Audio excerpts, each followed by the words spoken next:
Hi everyone. Today is actually part of the long weekend. I mean, supposed long weekend here in Singapore. I just thought that because I mean it doesn't really matter to me because tomorrow is still my rest day. But I think for most people who are working over here, they get the extra long weekend and they don't have to go to work on Monday. So yeah, and for me, I guess that I had to actually start getting ready for the crowds, like in the gym and elsewhere outside when I get out. Just to touch on something that I was thinking about because I've been reading about it. And I have actually watched one video, but I didn't really stay on this one video by a particular self-proclaimed narcissist, which I didn't really stay for very long on. I was just thinking, like the idea of how to actually recognize narcissists and not just in their actions but mainly their speech. If you, I mean, if it's that easy, I think none of us would fall prey to the narcissist. But if we were to just really watch out, um, I think that they do kind of actually uh, let the game in on themselves. Why do I say that? Okay, just let me go down this particular path and this reasoning. Okay, I've been reading this book in sheep's clothing by George Simon, and he actually came up with this particular uh, distinction between a so-called passive aggressive person and a covert aggressive person. Of course, the covert aggressive person, um, there is only one type of the aggressive personality types that he was talking about. But okay, just talking about covert and covert aggressive versus passive aggressive is a very long distinction that he actually distinguishes between these two different toxic types. But generally, what he meant by the passive aggressive type was that the passive aggressive type need not exactly be considered a form of character disturbed character. Yeah, it was not a character disordered kind of personality. I mean, people who are not exactly the unhealthiest, people who still have a degree of empathy might actually still engage in some passive aggressive behavior. And this passive aggressive behavior could include things such as let's say your boss gives you an assignment at work but you don't really like your boss very much, or you just realize that your work is not yielding any results for you. You decide, what, I'm going to actually just default on my work for the boss, do it as slowly as possible, or just choose not to actually uh, do it. Okay, that's passive aggressive. Yeah, that, I mean, even healthy people actually do it sometimes. We fall back into this kind of habits. But when he talks about the covert aggressive behavior, uh, he actually he actually talks about it in terms of manipulation. Yeah, so it's very different from passive aggressive. Passive aggressive is actually just choosing not to do something or doing it badly. But with covert aggression, covert as in covert, yeah, the covert being the opposite of overt. Covert aggressive personality types is actually referring to a particular form of interaction, something that seems very superficially charming, or even it's kind of charismatic or convincing in a certain way. uh, but um, once you actually peel off the layers, you realize that the person is trying to use that to manipulate you and to you or others just to get what they want. So this is very interesting because um, George Dr. George Simon, he has this whole book on the idea of covert aggressiveness and how it's very deeply embedded, and he links it to certain things such as psychopathy and yeah, malignant narcissism. And I was thinking, wow, I mean, I haven't really finished reading the whole book, but on thinking about this, I was just thinking, what then are the traits of a covert narcissist, especially when they talk. So I think that they do actually give hints on about themselves, and sometimes without their knowing it or consciously without knowing it, they are using it to actually play with you. So the last time I might have just told y'all in a video that one of the narcissists that I knew had this claim that I'm not a gentle person. Yeah, that particular narcissist was just saying that in a very joking manner, but yeah, it was over like a WhatsApp conversation. But I kind of found it odd because I mean I barely knew that person, but I mean we knew each other for a few months, but we didn't really talk when we started talking recently. And why then all of a sudden are you just talking like that and talking about that in relation to certain other things such as your own interest in certain sports like wrestling or whatever. It's like, yeah, that violent tendency or whatever. So I mean it's kind of deceiving, of course, when you kind of think that the person is an introvert, but once you peel beneath the layers, you realize that they're not really that introvert. It's just a front. And yeah, so the whole thing, one trademark of covert narcissists in terms of their interactional style is that tendency to kind of let you in slowly on themselves, as partially as a joke or as a kind of like a passing, backhanded remark that you don't really take that seriously, but it actually says everything about who they are. And yeah, that's one thing about them. And there was another instance. I remember that one instance about one narcissist who was actually one ex wanting me to do the chasing in the relationship, the dating relationship. So I was like, oh, I was hearing this. So that particular ex said, oh, Kevin, you should actually be a bit more proactive to ask me out. At the worst I will just say no, I can't because I'm busy. You have better make good use of take the chance while it's still there. It's kind of weird because if you think about it, I asked a friend, a girl, one of my African American friends about this, and she just told me, that this actually would, if I were you, this remark would take me off the wrong way because it's implying that uh, you really want to be chased, you want to just play around with me and what I mean. I don't know how my friend just saw it, but I can't I kind of realized that my friend saw it as something that wasn't very good. It was actually manipulating me and getting me to be a chaser in a relationship. I don't think any kind of relationships, whether it's romantic or even professional or friendship, should be about people chasing each other. It should happen naturally. But when one person actually tells you that that something's wrong, they're playing this whole thing about I'm so they're hinting that they're so popular. They will have so many guys or whatever going after them, and then they will just pack their bags and leave anytime. So that was the thing about the whole letting you in on themselves. Yeah. um, that one trait aside about the hints of who they are beneath the surface.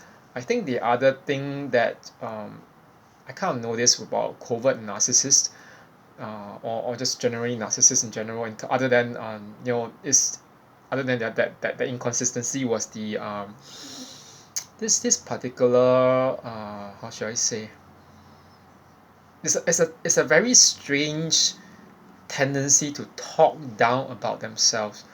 uh, what do I mean by talking down about themselves? They never really actually, it's again the back to the same whole thing about the backhanded compliment.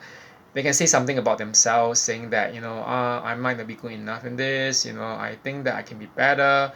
But when they are doing it, they don't do it actually to, it's not to criticize themselves. It's actually, I mean, on the surface it looks like it's a kind of like a very pitted remark that they are trying to say, oh, I'm not good enough in this, I'm not doing this. It sounds like they're being self-deprecatory. But if you were to think about it, why are they doing such a thing? And it seems to be quite consistent. And they say it not so much to get you to join in to say, yeah, you're not good enough. But the reason why they're doing it is to get you to say, maybe you're better than you're actually not that bad. Oh, you're actually very good in this area. The whole twist of reverse psychology is actually, it is that twist of manipulation. uh okay, one particular narcissist I knew back when I was just getting started out in the fitness industry. Before I left it, actually, was this guy. I kind of knew that the person I don't really know immediately, but I kind of realized that later on.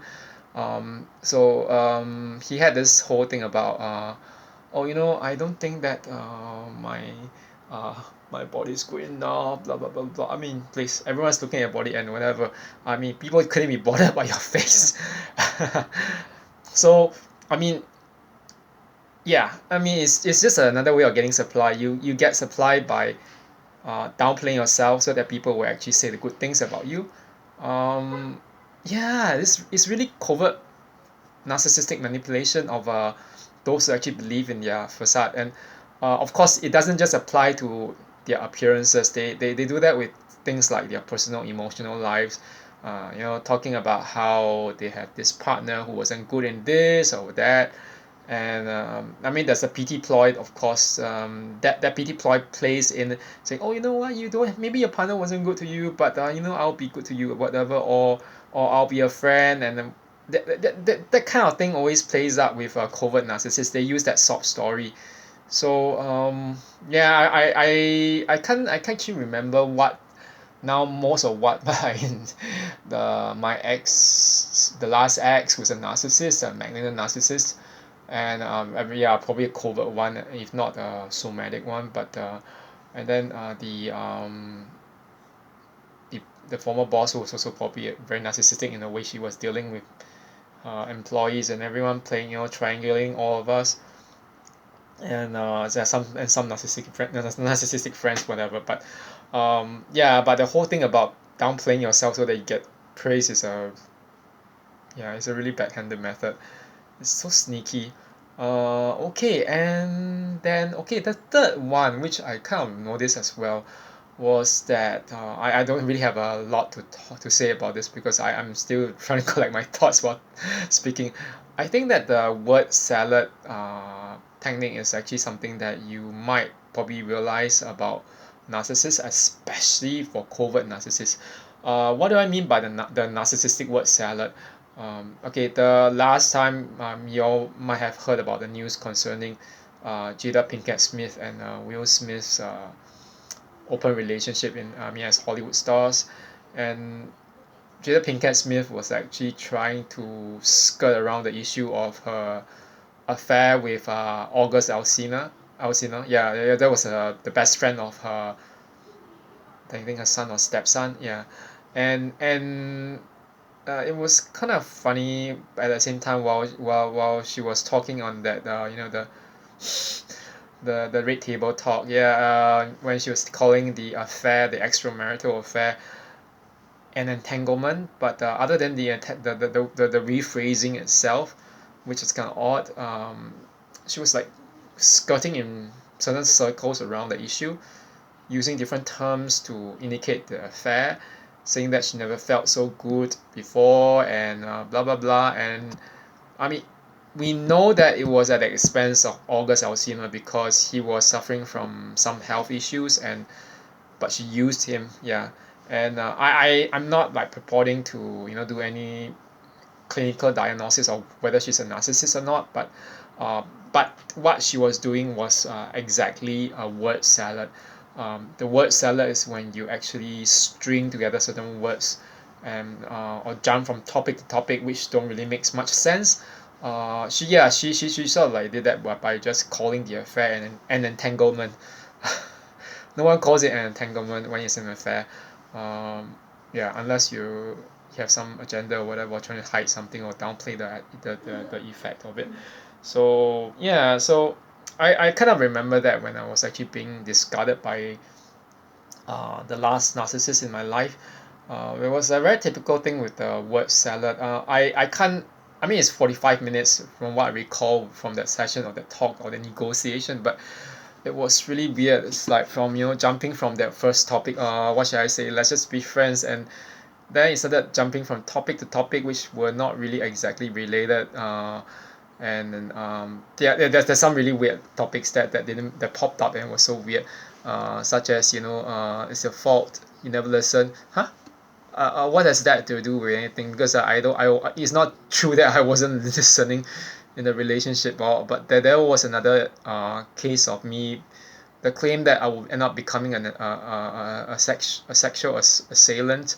Yeah, that I will do something like assault or attack someone, being the ex, and I was like, what's that? I'm not gonna do that kind of stuff. I'm in public anyway. I was in the cafe in Starbucks, and what else was going on? Yeah, that's kind of word salad when you jump from word to word, and it's a kind of like a mix of melange or everything. It doesn't make sense. And I think at one particular point, the words were of that particular ex was like, you're not really very interested or good at what you do. Like for example, the time the ex was picking on me being in the fitness industry, saying, oh, you know what, you're not very interested in fitness and bodybuilding, but uh, yeah. So in the 3 months that we were talking and dating, that you only talk about the topic of fitness and bodybuilding twice, huh? Again, you actually keep count of that. Yeah, it doesn't make sense to me, but it kind of just made me realize. So people who are narcissistic, I mean, it's a form of conversational narcissism, which might not obviously be just uh, I mean, conversational narcissism is not always a sign of NPD or the narcissistic personality disorder, but the fact that particular ex-narcissist was just going around in circles and jumping from topic to topic didn't seem to make sense. So yeah, that kind of word salad is another example. And oh yeah, which brings me to the last one. The last trait that I was thinking about was probably the projection thing. Going back to what was being said back then during that particular day of discard. I remember the exact day. It was 28 July 2016. Oh my, it's lodged deeply in my memory, although I don't really want to remember it.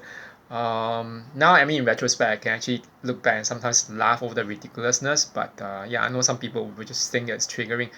That whole thing about me not being so interested in fitness and bodybuilding was a laughable thing, but and then that so was the whole thing about being a potential rapist of the ex or assailant, because excuse me, I'm in public, and that aside, but the way to I mean the attempt to portray me as that kind of person who break the law, who will do something criminal in public, and also to project the idea that I'm not really in the sport for myself, or to do it well in fitness, it's not working, because I know what I do. I do it not just because of interest or because I want to just look good. It's not the way. It's a lifestyle when I actually do it, because I know that exercising is good for you.